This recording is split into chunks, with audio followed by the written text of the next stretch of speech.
True, I had been and am very, dreadfully nervous. But why do you say that I am mad? The disease had strengthened my senses, not destroyed nor dulled them. Above all was my sense of hearing acute. I heard all in heaven and earth.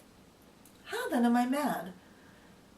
Listen and observe how calmly I can tell you the whole story. It's impossible to say how first the idea entered my brain, but once conceived, it haunted me day and night. I had no reason. The old man had never wronged me nor insulted me. I did not desire his gold. I think it was his eye. Yes, it was. He had the eye of a vulture, pale blue with a film over it. Whenever it fell upon me, my blood ran cold, and so gradually I determined to kill him, and so rid myself of the eye forever. Now this is the point. You fancy me mad. Madmen know nothing. But you should have seen me. You should have seen how cautiously I proceeded. I was never kinder to the old man than in the week before I killed him. And every night I gently opened the door, put in a dark lantern, and thrust in my head. You would have laughed to have seen how gently I thrust my head in, so as not to wake the old man.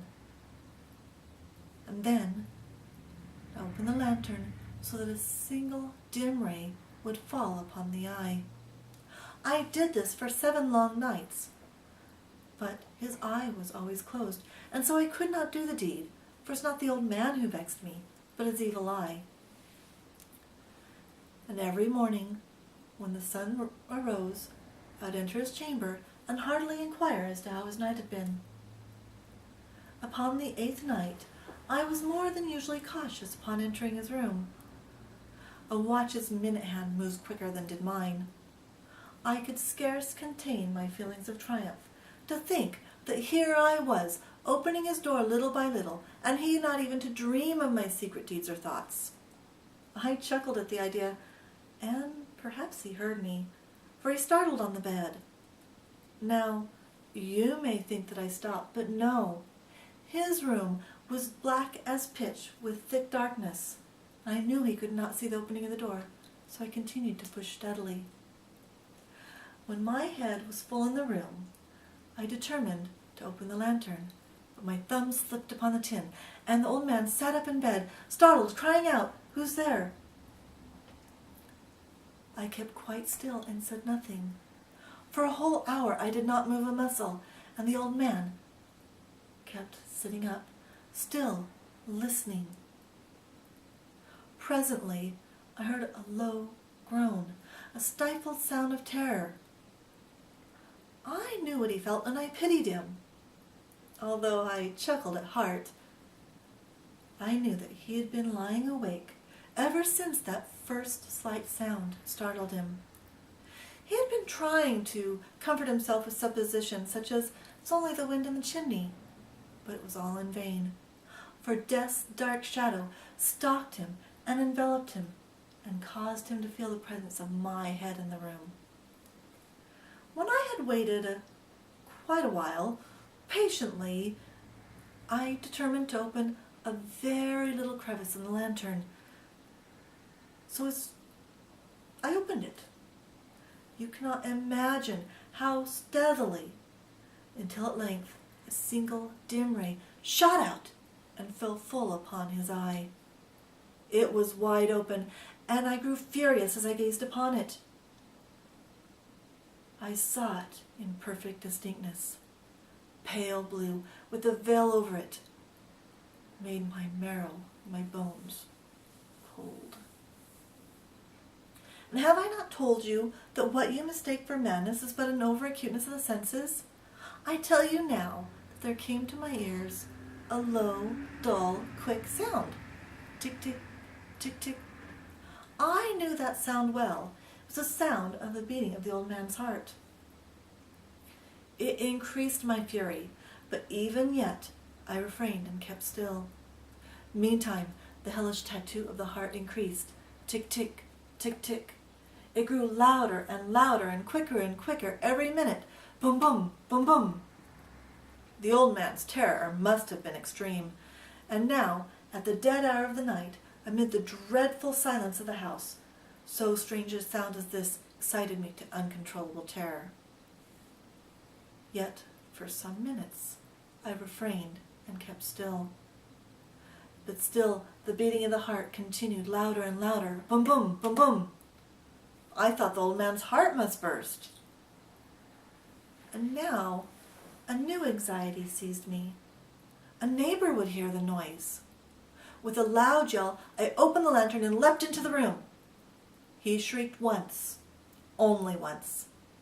I pulled him onto the floor, pulled the heavy bed on top of him, and smiled gaily to find it so easily done. Yet, for many minutes longer, the low, muffled sound of his heart continued. Tick-tick, tick-tick, tick, tick. Finally, silence. I pulled the bed off of him and examined the corpse. I placed my hand upon his chest. There was no pulsation. His eye would trouble me no more. If still you think me mad, you will think so no longer when I tell you the wise precautions I took for the concealment of the body. Night waned, and I worked hastily but silently. First, I dismembered the corpse, making sure to catch all the blood in a washtub. Then, I pulled up 3 planks from the floor of his chamber and deposited the corpse. Then I put the boards back so carefully, so cautiously, that no human eye, not even his, could have detected anything wrong. When I had made an end of my labors, it was 4 o'clock, still dark as midnight. When the bell sounded the hour, there came a knock at the door. I went down to open it with a light heart, for what had I to fear? There entered 3 policemen, who introduced themselves graciously. A shriek had been heard, foul play suspected, and they had been delegated to search the premises. I smiled. I bade them welcome. I led them throughout the house. The shriek, I explained, had been my own in a dream. The old man was visiting in the country, and at length I led them to his room. I showed him his undisturbed treasures, and in the wild audacity of my perfect triumph, I brought chairs into the room and there desired them to rest from their labors.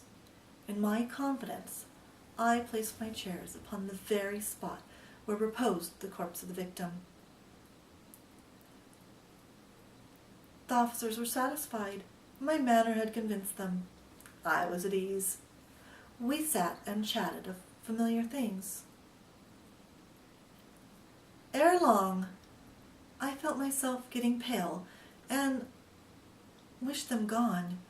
My head ached and I fancied it ringing in my ears, but still they sat and chatted. The ringing continued and became more distinct. I talked more fluently to get rid of the feeling, but it continued until, at length, I found that the noise was not within my ears. No doubt I now grew very pale, but I talked more fluently and with a heightened voice. Yet the sound increased. It was a low, dull, quick sound. Tick-tick, tick-tick. I gasped for breath, but the officers heard it not. I talked more quickly, but the noise continued. Tick-tick, tick-tick. I arose and argued about trifles, and why would they not leave? Oh, why would they not be gone? I paced to and fro with heavy footsteps, as if excited by their observations.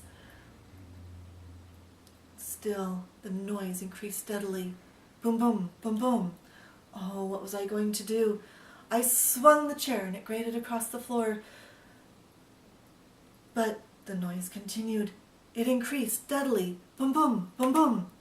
Grew louder. Boom, boom. And louder. Boom, boom. And still the men chatted pleasantly. Oh, what was I going to do? Why would they not leave? Was it possible they heard? No, they heard. They knew. They were mocking my horror.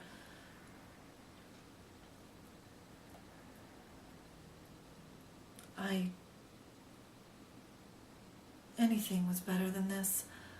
Anything was better than this agony. Anything was more tolerable than this derision. And still, now, hark, louder, boom boom, louder, boom boom. I could stand it no more. I felt I must scream or die. Villains! Here, here! Tear up the planks here! It is the beating of the hideous heart!